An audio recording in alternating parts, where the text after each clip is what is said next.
Well, thank you very much. It's an honor to have a friend of mine, a very good friend of mine. We've become friends, actually, through the trials and tribulations of everything. Mark Rutte, Secretary General of NATO, highly respected. Every country, almost every country in Europe. I think you can almost take away the almost pretty soon. No. But they all have great respect for the leader, and he is the leader. And we've had some very good discussions today, and things are going along pretty well as regarding Ukraine, Russia. We thought it would be a little bit easier. That's turned out to be tougher than the Middle East. The Middle East was supposed to be the tough one, and we've solved that puzzle, but this one will get solved also. So I want to just say it's an honor to have you, Mark. Thank you very much. Thank you so much for hosting again. And we were texting, I think it was on the day when you were in Israel and in Egypt, this tremendous success you had under your leadership, bringing peace to the Middle East. Thank you. And then we texted each other and said, and the next big thing has to be Ukraine, Russia. And I want to help, NATO wants to help, my colleagues want to help to basically deliver on your vision of peace in Ukraine. And I really want to thank you for everything you're doing, including breaking the deadlock with Putin, starting the dialogue in February when you came in as president in January, but also for everything you did with NATO, the fact that we are now at this 5%, the huge success in The Hague at the NATO summit, the fact that Europeans are also stepping up when it comes to Ukraine, basically the weapons from the US being delivered to Ukraine, paid for by allies, and the Europeans coming together to discuss how can we sustain Ukraine post the peace deal. All of this is evidence of your leadership of pushing the Europeans and the Canadians to do more, to deliver, and to equalize in spending with the US. So on all of this, and today we will talk more on how we can really bring Ukraine to the next phase and get this terrible war, and all the bloodshed ended. And as you know, we are going to be making a big trip next week. Some of you are going with us. We'll be going to Malaysia, South Korea, and Japan. In South Korea, I'll be meeting with President Xi of China. We'll have a pretty long meeting scheduled. We can work out a lot of our questions and our doubts and our tremendous assets together. So we look forward to that. I think something will work out. We have a very good relationship, but that'll be a big one. We canceled the meeting with President Putin. It didn't feel right to me. It didn't feel like we were going to get to the place we have to get, so I canceled it. But we'll do it in the future. But next week we'll be with many of you in those locations that I told you. Then it's back to Washington. So thank you very much, everybody. Yeah, please. Mr. President, can you tell us a little bit about why you're elevating sanctions against Russia right now? I just felt it was time. We've waited a long time. I thought that we'd go long before the Middle East. And Mark, as you know, we did the Middle East plus 7. So we did 7 different wars from Pakistan and India to so many. Azerbaijan, Armenia, which they said was impossible to do. All these wars I did, and the one that we have left, we have 1 left. It'll be 9. We have 1 left, and I think we'll get that done too. I think we're on our way to getting it done. We have to. Yeah.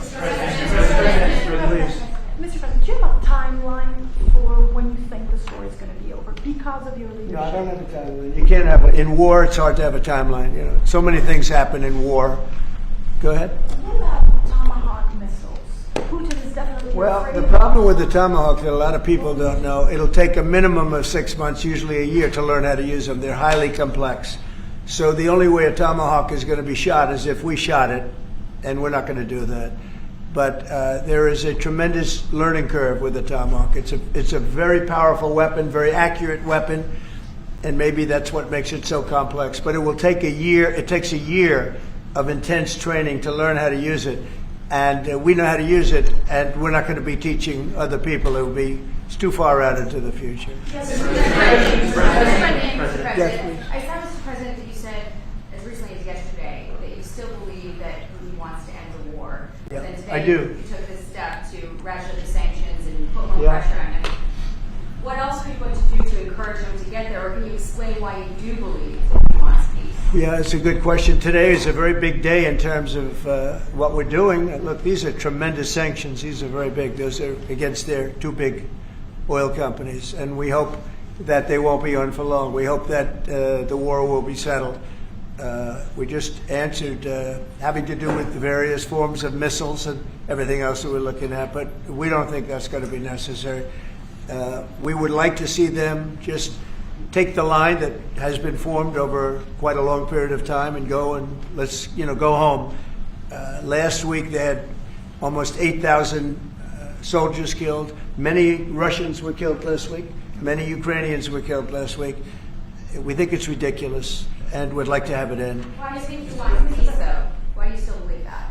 I think they want peace. I think they both want peace at this point. It's been, it's almost 4 years. You're going into 4 years.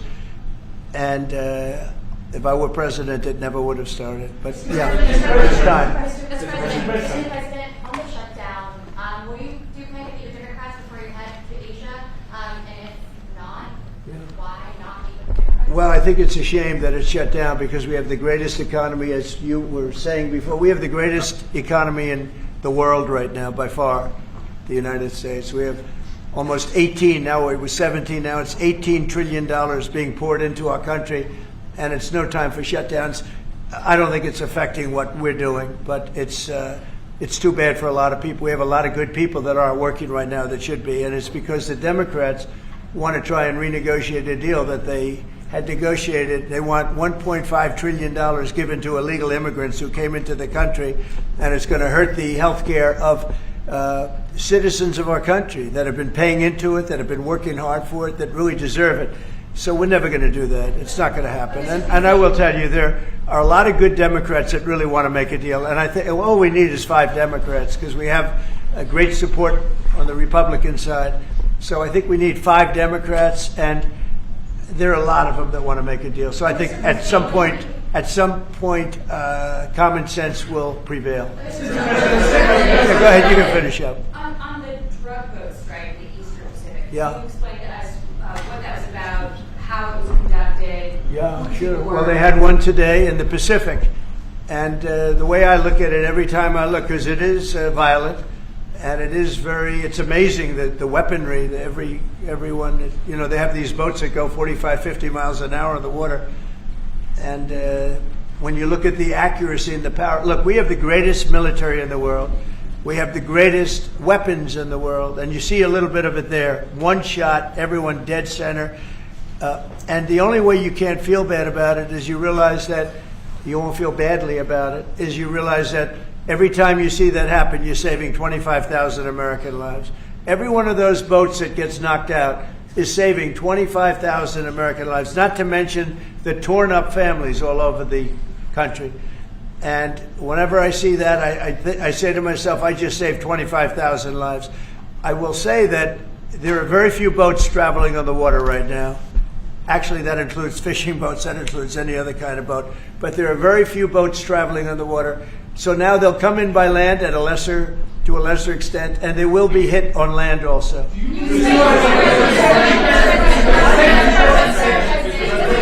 ahead, in the back, please. Do you have legal authority if they do come?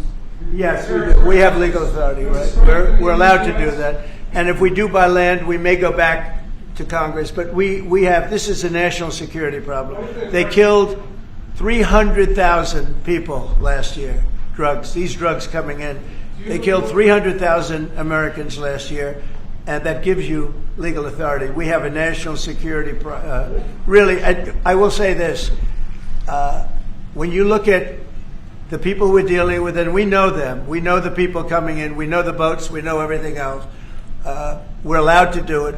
It's in international waters. If we don't do it, we're going to lose hundreds of thousands of people.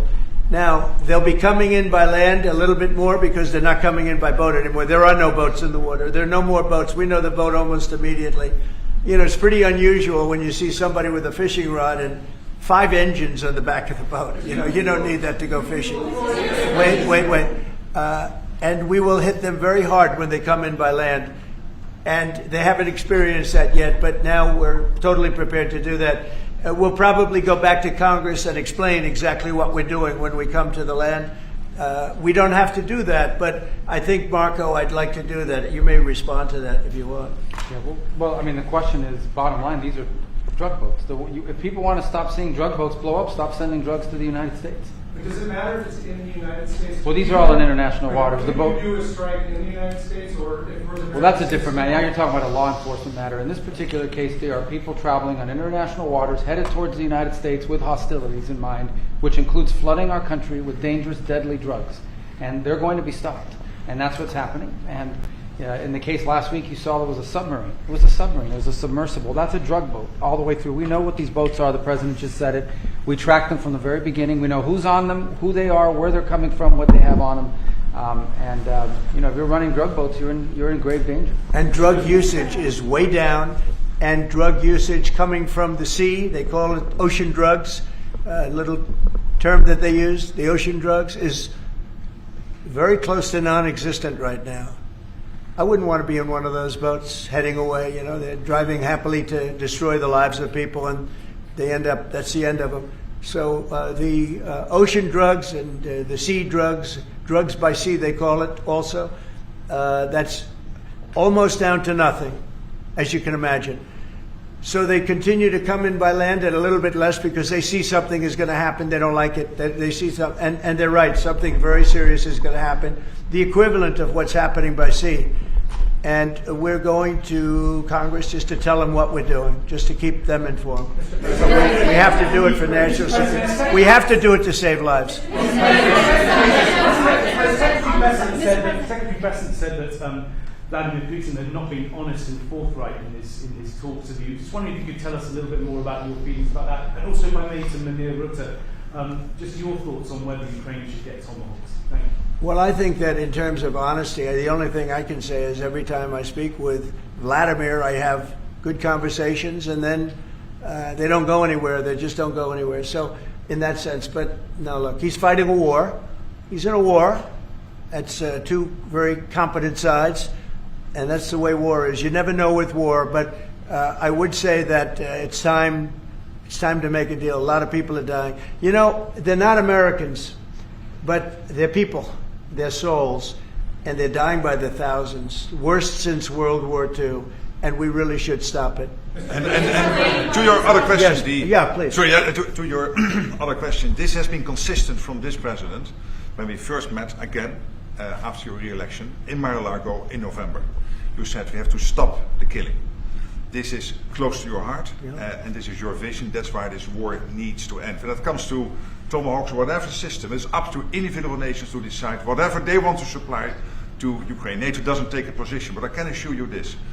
When the president called me in July and said we want to again send weapons into Ukraine, paid for by our allies, the Canadians and the Europeans, that was an important moment. And that is now taking place, and the ambassador, myself, we're working hard at this. Already a couple of $1 billion of weaponry into Ukraine from the US, paid for by allies. So I'm not going to comment on the Tomahawks, but when it comes to the US and all the support for Ukraine, it is there and it is close to the president's heart, and I know this. I will say this, and Mark can say it better than anybody. The European nations and Canada have really pulled together, and it's beyond even that. I mean, it's really beyond that. I was with the Australians, the New Zealanders, Japan. They all. If you want to really add them up, we could really add them up. But NATO, basically, European and Canada, and a lot of other nations, they've really band together. They are not happy about what's happening with Russia and Ukraine. They're not happy at all. Neither am I. Mr. President. Jeff? Sir, just changing this topic slightly. I see you've got the model of the White House and the ballroom. Many people were surprised the entire East Wing is being demolished, because you had said initially that the ballroom would just touch or would not. Well, touch certain it. areas What certain areas are being left. We determined that after really a tremendous amount of study with some of the best architects in the world, we determined that really knocking it down, trying to use a little section. The East Wing was not much. There was not much left from the original. It was over the course of 100 years, it was changed. The columns were removed, and it was a much different building. Then a story was added on in 1948, 1949. There was a story added on, which was not particularly nice. And the building was very, very much changed from what it was originally. It was never thought of as being much. It was a very small building. And rather than allowing that to hurt a very expensive, beautiful building that, frankly, they've been after for years. You have that. I brought these along so people could see, but it's, there's a relative Nobody's actually seen anything quite like it. I think it'll be one of the great ballrooms anywhere in the world. It's about $300 million. It's set to do many, many things, including meetings of foreign leaders, including the honoring of foreign leaders. You can see this. This is a plan. If it's got tables so that you honor a foreign leader, we have a proper space. Right now, we have a space that with tables holds about 79 people. And this is a proper kind of a thing. Now, what the White House was doing, as you know, is they were putting tents out on the lawn. This is an interior shot of the ballroom. I think there'll be nothing like it. And it's being paid for 100% by me and some friends of mine, donors to it. The government's paying absolutely nothing. We're also working with the military on it because they want to make sure everything's perfect. And the military is very much involved in this. They want to make sure everything is absolutely beautiful. You can see the kind of interiors that we're talking about. That's an interior of the ballroom. And it's the highest level. And you see it goes beautifully with the White House. I mean, the mix is beautiful. So over the years, many presidents have made changes. This obviously would be the biggest change, but this was something they've wanted for at least 150 years. Many of you have gone to the events where they had, as an example, President Xi, or they had, you know, a leader of one of the countries, including the king and the queen from your favorite country. Absolutely. Frankly. But where they'd be honored, and they'd be in a tent out on the lawn, and it would rain, and it was a disaster. Brian's shaking his head. You know what I'm talking about. And so I thought I'd bring this out because this is going to be probably the finest ballroom ever built, and we're doing it no cost to the country. It's being put. The money is being put in by me and donors, very great patriots actually, and the spirit on the building of it is amazing. We are using little sections of footings and various other things, but that's sort of irrelevant. In order to do it properly, we had to take down the existing structure. The way it was shown, it looked like we were touching the White House. We don't touch the White House. That's a bridge, a glass bridge, going from the White House to the ballroom. Then you get into the lobby of the ballroom, and then you go into the magnificent, the main room. And it's something that has gotten incredible reviews. And you're just quickly following up on that, I just want a quick follow-up on that question. Your response to people who say that you haven't been transparent enough about this? I haven't been transparent? That some of your critics feel it should have gone for a I've review. shown this to everybody that would listen. Third-rate reporters didn't see it because they didn't look. You're a third-rate reporter, always have been. So third-rate reporters didn't look, but anybody that asked, these pictures have been in newspapers. They've been all over the place, and you know we're very proud of it. It's gotten great reviews. It's gotten really great reviews. So I think we've been more transparent than anybody's ever been. Some critics Mr. President, that the sanctions that you're announcing today will push Putin to the. Well, I don't know that they will. I think that they'll certainly have an impact. They're massive sanctions. It's sanctions on oil. The two biggest oil companies, among the biggest in the world, but they're Russian. They do a lot of oil. And hopefully it'll push, hopefully he'll become reasonable, and hopefully Zelensky will be reasonable too. You know, it takes two to tango, as they say. And we're going to find out. They hate each other. These two people hate each other. You know that better than anybody. Yes. And it makes it more difficult than it should be. This should be easier to do. But the level of hatred between Zelensky and Putin is very substantial. Could I add one thing? What the president is doing today with these sanctions is putting more pressure, of course, on both parties, in this case on Russia. It's all about changing the calculus, making sure that Putin understands that the president's vision this weekend of having a ceasefire, stop where they are, as you literally said, that this has to be step one now. And for him to really accept that vision and to come to the table. And then you have to put pressure, and this is exactly what he did today. Along with Europe. I mean, Europe, look, they've actually become friends of mine. I think yes. All of them. Yeah. We have a very close relationship, and they want to see it end too. They really want to see it end. But I can say they're totally committed. If this went on for 10 more years, Europe is behind them. They just can't let that happen. You can't let what's been going on. Now, it should have never happened. It would have never happened if I were president. But it did happen. I inherited. This was Biden, a man who was without question, you take a look at the new walkway, the presidential walk of fame, we call it. Biden is the worst president we've ever had, if he was even a president. The people that surrounded that desk made those decisions. But this should have never happened. It wouldn't have happened. But it did happen. I inherited it. We're going to get it ended, hopefully soon. Yes, please. You had a Truth Social post earlier this afternoon talking about a Wall Street Journal report as a fake story. Yeah, It fake. sort of Wall Street Journal is fake. So this- Less fake on financial than it is on gossip. Can you just confirm that my understanding of what's happening is accurate? As I understand it, that story framed it like we had just lifted the U.S. a restriction on intelligence. No, it said that I gave Ukraine permission to shoot missiles deep into Russia. I didn't do that. Second of all, they're not using our missiles. They're using, I think, European missiles or from someplace, but they're not using ours. And what they do, I don't control that. But I do control our missiles. They're not shooting our missiles in. It was a fake story. Wall Street Journal does a lot of fake stories. Thank you so much.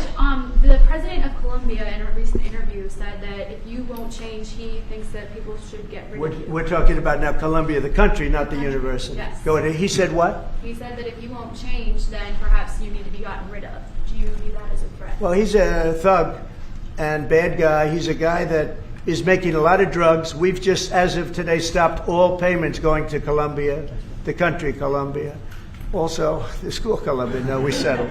We made a settlement with him.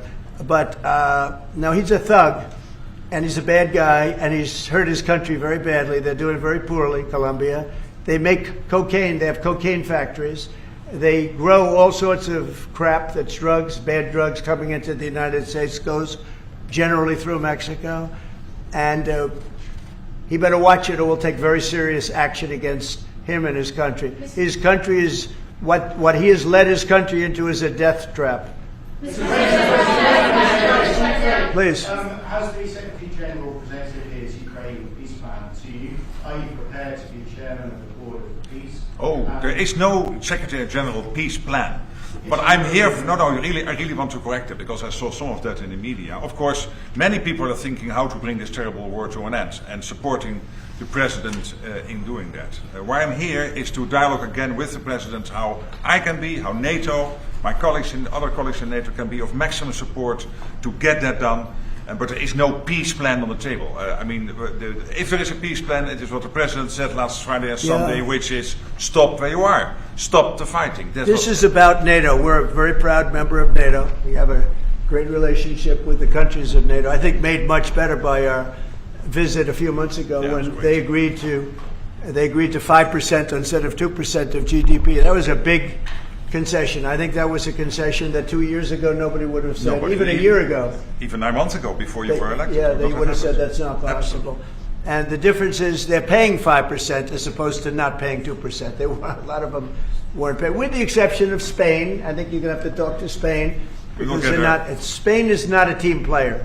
So other than Spain, everybody's 100%. And you could solve the Spain problem very easily, I think, if you want. Brian, go ahead. Yeah, go ahead. And then we'll take Brian. Go ahead. The soybean farmers, are they going to be getting support from you soon? Yeah, well, they do.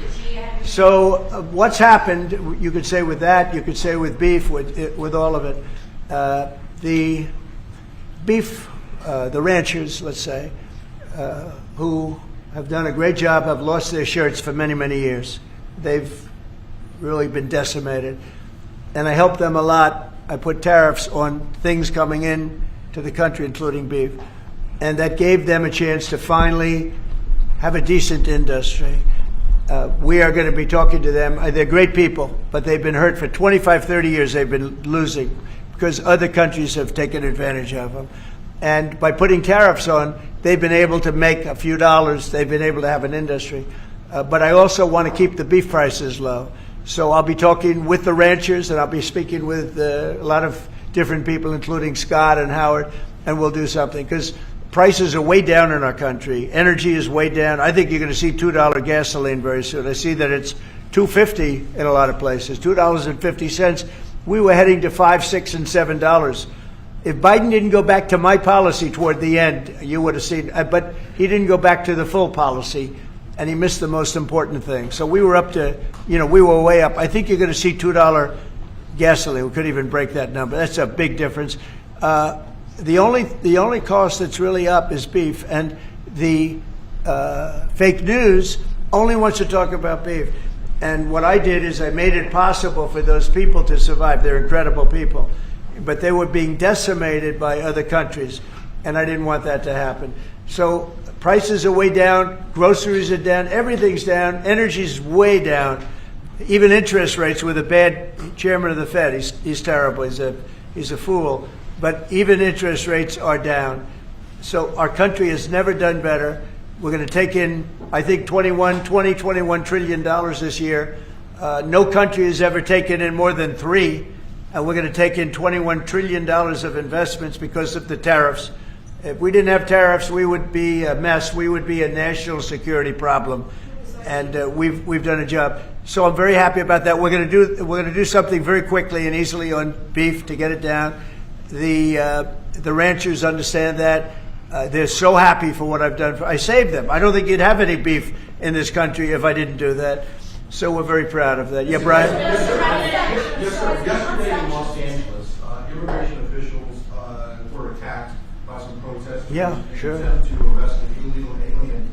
Gavin Newsom, other Democrats have used very aggressive language in terms of how to address ICE agents out in the field. Is there any responsibility that we can place on Gavin Newsom and other elected officials for using such aggressive language? Well, Gavin has to be careful. Remember that when I first came in, they had a terrible riot in Los Angeles. They had the fires, which shouldn't have happened. They didn't have the water for the fires. They should have had the water coming in from the Pacific Northwest.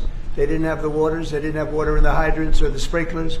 So they had the fires, and then they had the riot. And if we didn't go and take care of that riot, you would have lost Los Angeles. You would have canceled the Olympics, which is because of me in Los Angeles. And the police commissioner, the head of the police, said, if the president didn't come in, we would have lost Los Angeles. We did not have the capability of taking care of it. And he said it very strongly. And we did a great job. And within a week, it was all done. Within one day, it was done. But within a week, it was all done.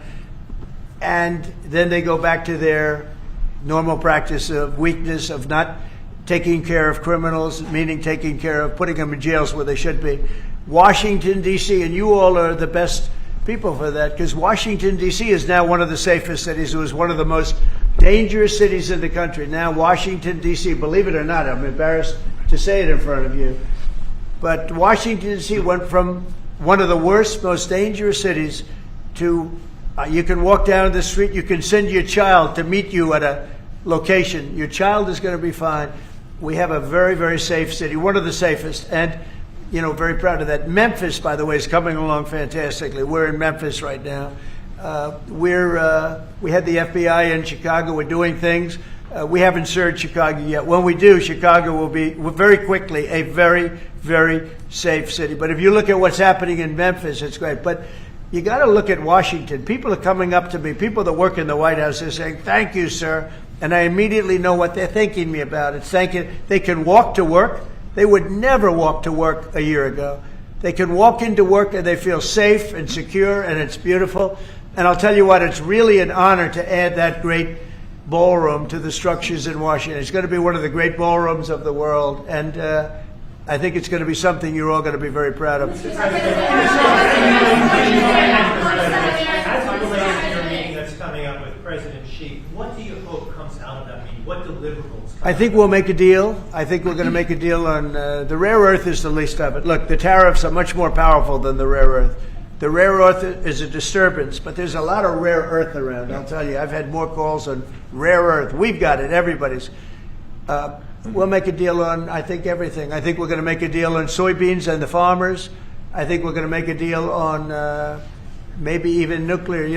President Putin in his call mentioned to me about nuclear, where we do a de-escalation, and I'm fine with that. I think it's good. I think it's a very appropriate thing. We have the most nuclear weapons. Russia's second. China is actually third by a long way, but they'll be even within 4 or 5 years. Too many.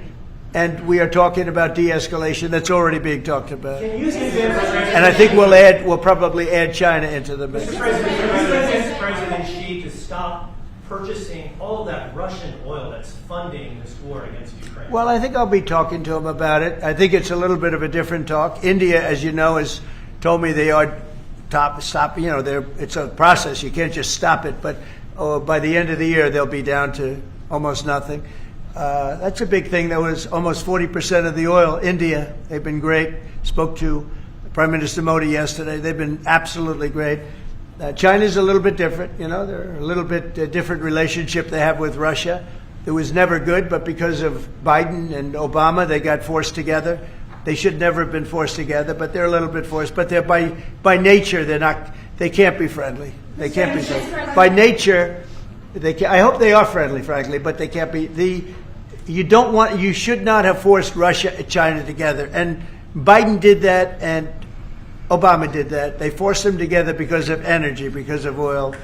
And so they are closer than they would normally be. I think I'll probably be talking about it. What I'll really be talking to him about is how do we end the war with Russia and Ukraine, whether it's through oil or energy or anything else. And I think he's going to be very receptive. He would now like to. I'm not sure that he did at the beginning. He would now like to see that war end. Do you think Xi plays an important role, Mr. President? Do you think Xi plays an important role in terms of inserting himself and convincing Putin, who he speaks to regularly, to stop the war? Yeah, I do. I think he can have a big influence on Putin. I think he can have a big influence on a lot of people. Look, he's a respected man. He's a very strong leader of a very big country. Yeah, I think he can have a big influence, and we will certainly be talking about Russia-Ukraine. Thank you, Mr. President. Liam Cosgrove with Zero. My question is actually for the Secretary General. Yes. Mr. Secretary, I don't know if you've seen this, but polling out of Ukraine shows a massive collapse in Ukrainian support for the war. A Gallup poll had it just 23%. That's less than a quarter. Zelensky came out today praising President Trump's proposal for freezing the front lines of battle as part of a ceasefire. He said that's a good compromise. So people view your coming here as, you're lobbying the U.S. government to continue its involvement in the war. You're obviously lobbying for more NATO weapons to be sent to Ukraine, but Ukrainians themselves don't want to fight the war. So how do you justify that morally? Well, I'm lobbying only for one thing, and that is to make sure that we end this war. And I don't have to lobby the president because we totally agree on this. And this is what he has been doing from day one.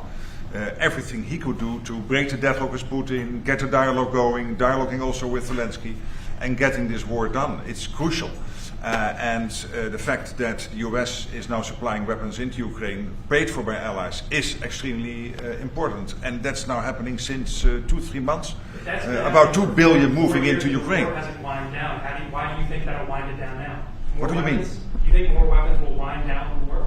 No, I mean, there's more to be done. So what you need, what the president said this weekend, stop where you are, so basically do a ceasefire and then have all your discussions about territory and whatever. But first, stop the war. This is what you said on Friday and on Sunday. It's a war. I mean, your question's really a fair one. It's a war that should have never started. And you know how I feel about it. But it's a war that should have never started. And we're not selling any weapons to Ukraine. We're selling them to NATO. Yeah. Which is different from before with Biden. He just gave $350 billion worth of weapons and cash right into Ukraine, and that was so foolish. But we sell them to NATO, and in theory, you can do what you want with them. It doesn't have to be Ukraine, but probably it is mostly. No, what nations are doing now is buying from this program and making sure that the supply is in Ukraine, so Europeans and Canadians. And for example, these are interceptors for the Patriot systems, crucial to protect the cities. Today, again, a Russian attack has killed children, at least seriously wounded children in kindergarten in Ukraine. So we need to make sure that the air defense systems are in place, and we need the US systems to do that, and the Europeans are paying for that. And this is exactly the type of actions we needed, and the President is doing that and trying everything to get this war to an end, starting with the ceasefire. You still believe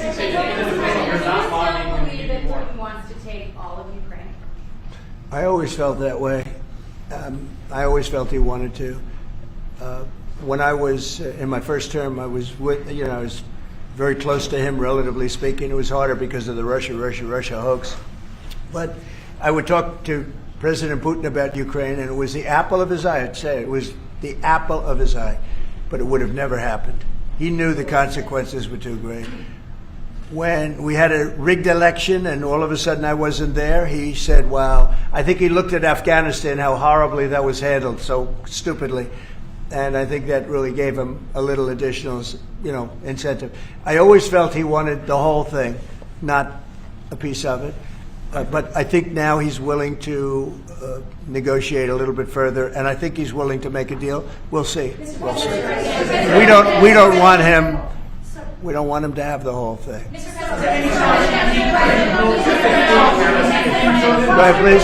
Thank you, Mr. President. You have this big tariffs case before the Supreme Court. It's November the 5th. Yeah. You suggested you might actually show up to the Supreme Court. Yeah, I'd like to. I think it's one of the most important decisions we'll ever have from the Supreme Court. With tariffs, we're a strong, sound country. We're a nationally secure and internationally secure country. We're a very rich country. Without tariffs, it's a slog for this country, a big slog. I think it's one of the most important decisions in the history of the Supreme Court. And I might go there. I really believe I have an obligation to go there. We are doing so well as a country right now because of tariffs. And you have to understand, tariffs have been used against us for many years, decades. And just slowly but surely hurting our country so badly. That's why we owe $37 trillion. We owe that because other countries have taken advantage of us over many, many decades, And now we're a rich country. We're taking in money like we've never done before. Without tariffs, that would not be happening. And also, I solved, as you know, 8 wars. Of the 8, 5 of them, maybe even 6 of them, are because of tariffs. The threat of tariffs on these nations, if you want to fight, that's okay. India and Pakistan. If you want to fight, that's okay. But you're going to pay tariffs, and they're going to be very substantial. And we're in the midst of a trade deal. And they said, we don't want to do that. 2 days later, they call up, and they're not going to fight anymore. They have peace. But I've done that out of 8, I would say 6 times, 5 times, 6 times. Tariffs are vital to this country. And tariffs have been used against us by China, by every other country, and all we're doing is using them to negotiate fair deals. And as you know, we made a fair deal with Japan, we made a fair deal with all of Europe, the European Union. We made a fair deal with South Korea. These are countries that were taking so much money away from us, not sustainable. And now we're taking in hundreds of billions and even trillions of dollars. If this country is not allowed to have tariffs, if this country is not allowed to have the President of the United States negotiate on behalf of it with tariffs, we are put in a position where we're going to be a third world country. We can't let that happen. I think it's the most important case that we're going to have for many, many years to come. One of the most important cases we've ever had. With tariffs, we're a rich, secure country. Without tariffs, we're a laughingstock. We'll be a laughingstock. And I don't want to have anything to do with that. Thank you very much. Thank you. Thank you. Thank you very much.